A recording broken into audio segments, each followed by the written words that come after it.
അങ്ങനെ ദേ ഈ മന്ദം മന്ദം നടന്നു പോകുന്നത് എൻ്റെ തോപ്പിക്കുട്ടനെ ട്യൂഷൻ സെൻ്ററിൽ ചെന്ന് വിളിക്കാൻ വേണ്ടിയാണ്. അവന് രാവിലെ 11 മണി മുതൽ 1 മണി വരെ ട്യൂഷൻ ഉണ്ടായിരുന്നു. പിന്നെ ഞാൻ ഇങ്ങനെ നടന്ന് പോകാൻ രസമാണ് കേട്ടോ. കുറച്ച് ദൂരമുള്ള വീടിൻ്റെ തൊട്ടടുത്താണ്. പിന്നെ ജസ്റ്റ് ഒന്ന് അപ്പുറത്തൊന്ന് ക്രോസ് ചെയ്യണം, അത്രേ ഉള്ളൂ. ഞങ്ങൾ ക്രോസ് ചെയ്തു ട്യൂഷൻ സെൻ്റർ എത്തി. അങ്ങനെ നടന്ന് താഴെ ഇറങ്ങിയപ്പോണ്ട് തോപ്പിക്കുട്ട റെഡിയായി വരാൻ വേണ്ടി നിൽപ്പുണ്ടായിരുന്നു. പിന്നെ ചേച്ചിമാർക്കും ചേട്ടന്മാർക്കും കെട്ടിയിട്ട് കൊടുത്തു. പിന്നെ അവൻ്റെ കുട്ടൻ ചേട്ടനെയും വിളിച്ചുകൊണ്ട് അവൻ ഒരു കാര്യം പറയാണ്ട് പറഞ്ഞുകൊണ്ട് വന്നേക്കാണ്. അങ്ങനെ കുട്ടൻ ചേട്ടൻ്റെ കയ്യിലിരിക്കുന്ന ഫ്ലാഗ് ഉണ്ട്. അപ്പോൾ തോപ്പിക്കുട്ടനും വേണമെന്ന് പറഞ്ഞു. പിന്നെ ഞാൻ നമ്മുടെ തമ്മിയണ്ണൻ്റെ കടയിൽ വന്ന് നോക്കിയപ്പോൾ ഫ്ലാഗില്ല. പിന്നെ ഇവിടെ വന്നതല്ലേ എന്ന് പറഞ്ഞിട്ട് തോപ്പിക്കുട്ടന് ഫ്രൂട്ടിയും ബിൻഗോയൊക്കെ വേണമെന്നുണ്ട്. പിന്നെ ഞാൻ വന്ന് അതൊക്കെ വാങ്ങിച്ചു കൊടുത്തു.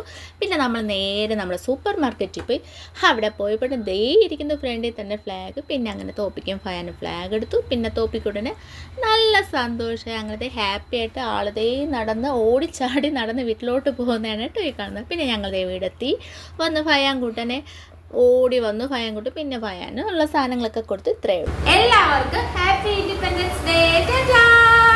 നമുക്ക് വീട്ടിൽ നാളെ കാണാം. Bye bye.